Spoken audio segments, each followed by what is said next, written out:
Hi guys and welcome back. Today we are discussing the infamous and mysterious Bermuda Triangle. I'm sure you've heard of this and you have some idea of why this area of ocean is so famous, but today we are investigating this supposedly fatal section of ocean and the disappearances that have happened throughout history. Also known as the Devil's Triangle, the Bermuda Triangle is located in the North Atlantic Ocean, just off of North America. The boundaries have not actually been universally agreed upon, which is quite interesting, but roughly it is a triangular shape that reaches from the Atlantic coast of Florida to Bermuda to the islands known as the Greater Antilles. Estimates of the total area range between 500,000 and 1,510,000 square miles, which is quite a big comparison between the two. The reason that the Bermuda Triangle is so famous is due to the mysterious disappearances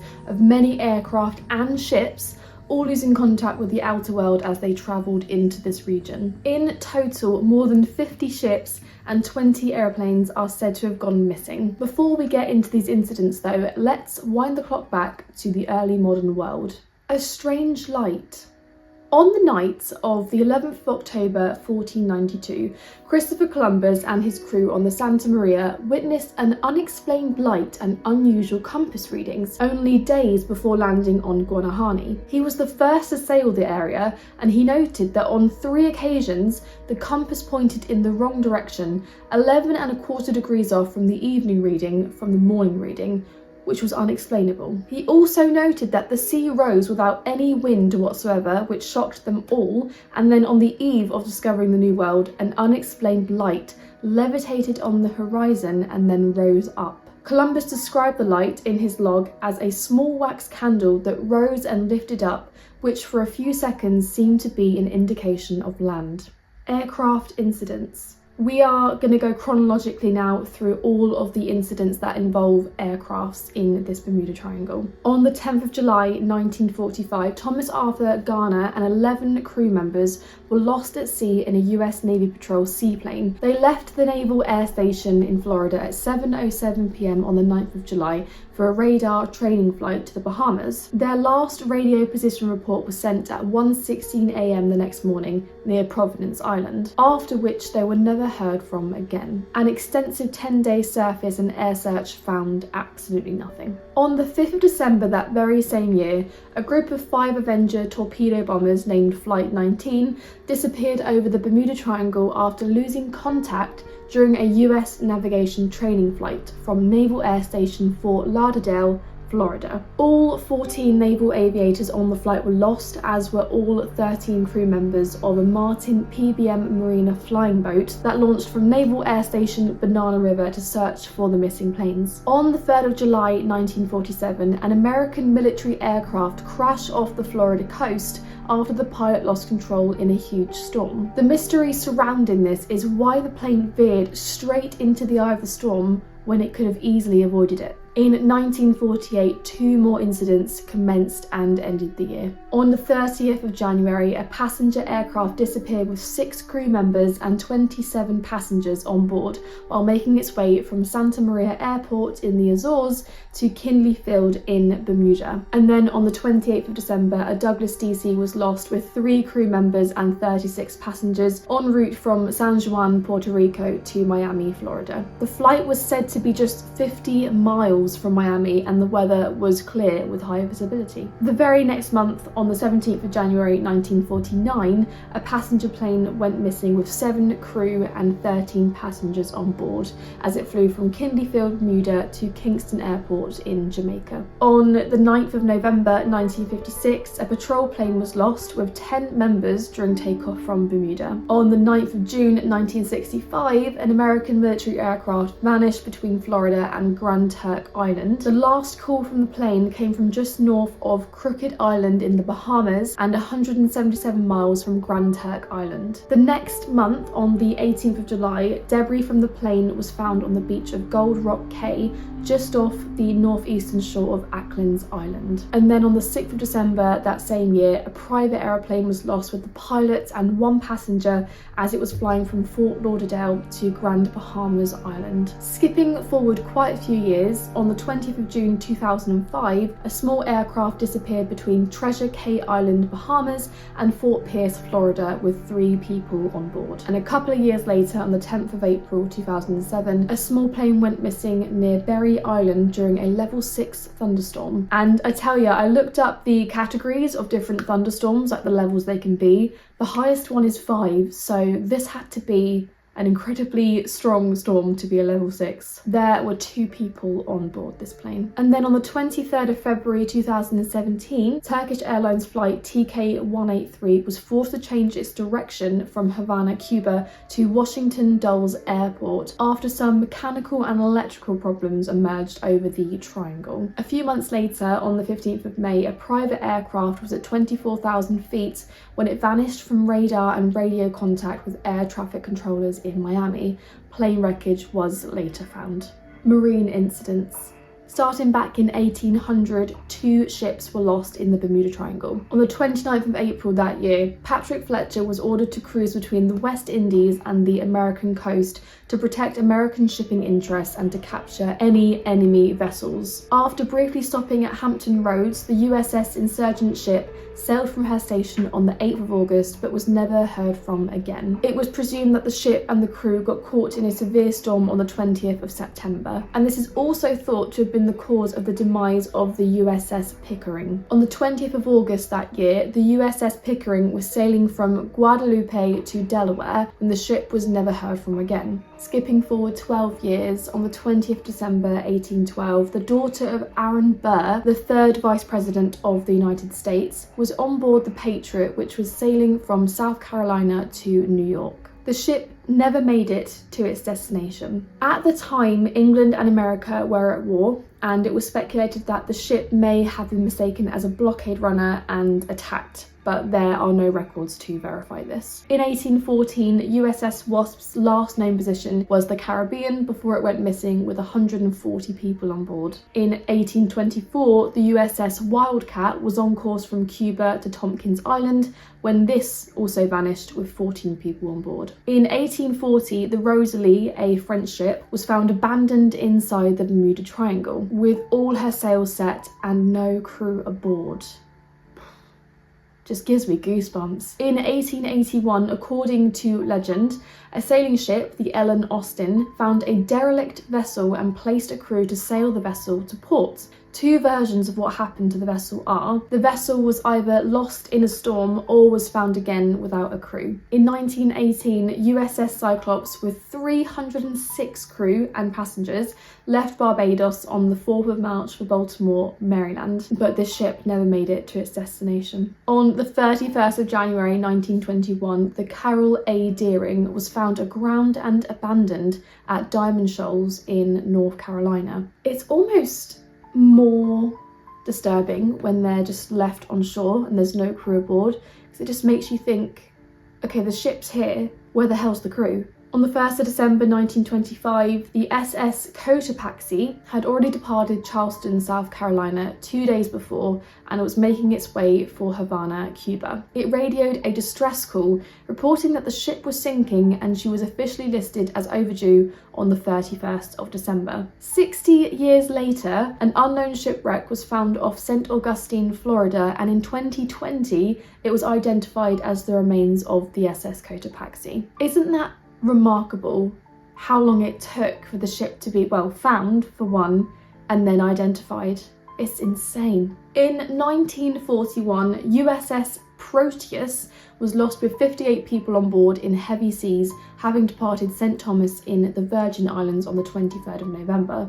The next month, her sister ship, USS Nereus, was lost with 61 people on board, having also departed from St. Thomas on the 10th of December. According to research, this is where we get sciencey here, the acidic coal cargo would seriously erode the longitudinal support beams, making these aging beams extremely vulnerable to breaking up in heavy seas. I'm finding that there are way more incidents involving ships than planes, which kind of makes sense because it is the ocean that we're talking about. In 1958, the Revenant, a 43-foot racing yawl, was lost in a hurricane with 5 people on board. The only trace found was the Revenant's 14-foot skiff near Jupiter, Florida. On the 8th of January 1962, an American aerial tanker went missing over the Atlantic between the US East Coast and the Azores. On the 4th of February the next year, the Marine Sulphur Queen disappeared.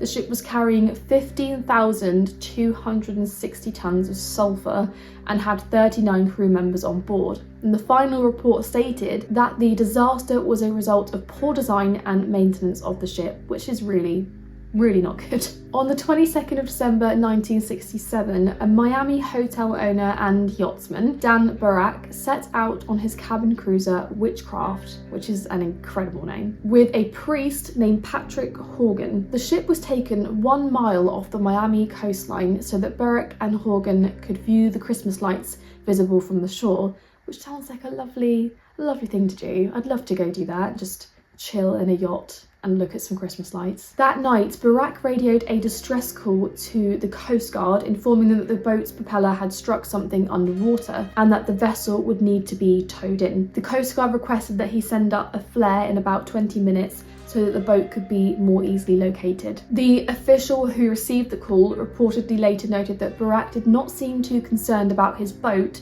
as he had fitted a special flotation device on it. When the Coast Guard arrived at the location, he, Horgan, and the Witchcraft were nowhere to be found. Over the following days, a search was conducted over hundreds of square miles of ocean, but the boat and its passengers were never found. In July 2015, 2 14-year-old boys, Austin Stefanos and Perry Cohen, went on a fishing trip in their 19-foot boat.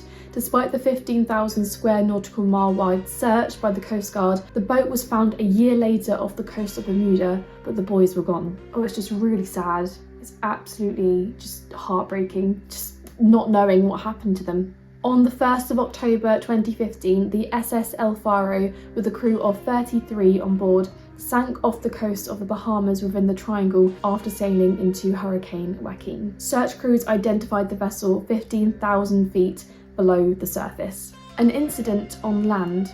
In 1969, the disappearance of 2 keepers from the Great Isaac Lighthouse, located in Bimini in the Bahamas, was reported. The incident occurred during a hurricane and marked the first report of a strange appearance on land within the Bermuda Triangle. Now, I knew there were multiple reports that made the Bermuda Triangle so famous, but I genuinely didn't know there were this many. This is just insane, the amount of incidents that occurred in this area. Now let's get into the really interesting part of the theories that have been proposed to try and explain these disappearances. Rogue waves. A rogue wave is an unusually large and unpredictable swell of water, normally twice as tall as the waves around it. Scientists now believe conditions in this area are just right for massive rogue waves and have used simulators to demonstrate how these could put ships at risk. According to Simon Boxall, oceanographer at the University of Southampton, shout out to Southampton Uni, there are storms to the south and north which come together, and if there are additional ones from Florida, it can be a potentially deadly formation of rogue waves. It's estimated that rogue waves of this type could reach 100 feet tall, which is just, I'm afraid of the ocean. Like, I hate the thought of being stuck out in the ocean somewhere, let alone rogue waves coming at you. If anyone has seen the scene from Interstellar, you know what I'm talking about. However, this doesn't explain why an aeroplane will crash. Magnetic forces. The Bermuda Triangle is one of the 2 places on Earth where compasses point to true north, the geographic North Pole, rather than magnetic north, the shifting magnetic North Pole. Some theories have suggested that the agonic line, the point where the magnetic and true north are perfectly aligned, passes through the Bermuda Triangle, resulting in a magnetic phenomenon which could explain cases where pilots and ship captains claimed their compasses didn't work, causing them to veer off course. The problem with this theory, though, is that early 18th century scientists discovered that the agonic line shifts each year. While it did pass through the Bermuda Triangle at one point, it now goes through the Gulf of Mexico instead. Methane bubbles. let's get into this. In 2016, a series of huge craters were discovered on the seabed near Norway. The craters measure up to half a mile wide and are 150 feet deep and are believed to have been formed by bubbles of largely methane gas leaking from deposits of oil and gas buried deep in the sea floor. Once these gases reach a critical mass before bursting to the surface, they can cause large eruptions, which is just terrifying. It is therefore possible that the same thing could be happening within the Bermuda Triangle, but no evidence has pointed to this yet. Now, these theories are going to get more and more far-fetched, but they get more scary as well.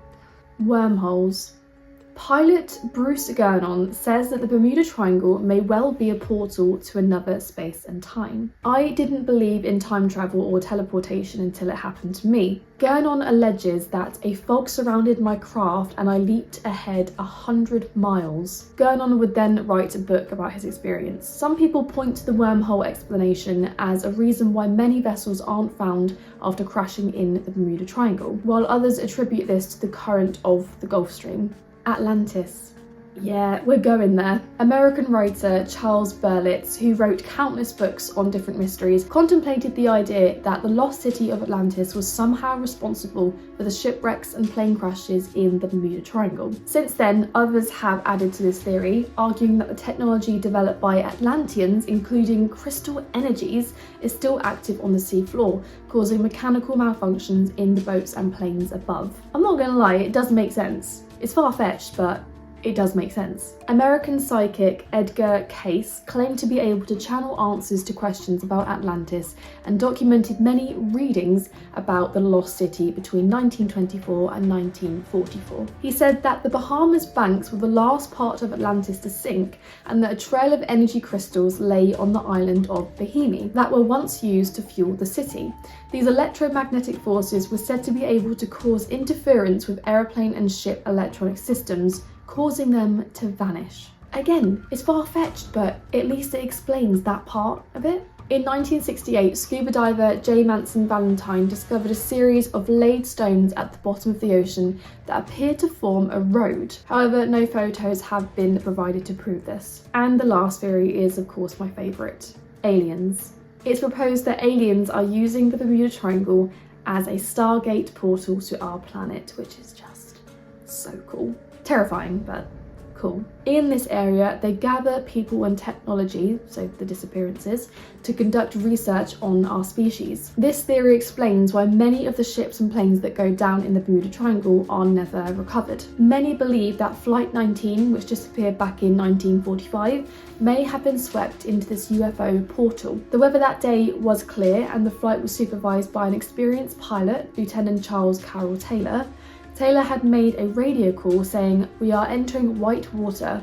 Nothing seems right. We don't know where we are. The water is green, not white." It's also said that the Navy Board of Inquiry stated the planes flew off to Mars. The Bermuda Triangle is one of those scientific phenomenons that continues to fascinate the general public and one that scientists have tried to make sense of for centuries. As I always say, I don't believe we can know everything, and we may never know everything. We are very limited in the skills that we have as human beings. I therefore think that we can't put down theories that just seem a little bit far-fetched, because it is entirely possible for aliens to be visiting us, for example, or the Atlantis story to be true. That being said though, it should be noted that despite its reputation, the amount of disappearances in the Bermuda Triangle are not notably higher than in any other region of the Atlantic. And it could just be that we're only viewing it as more dangerous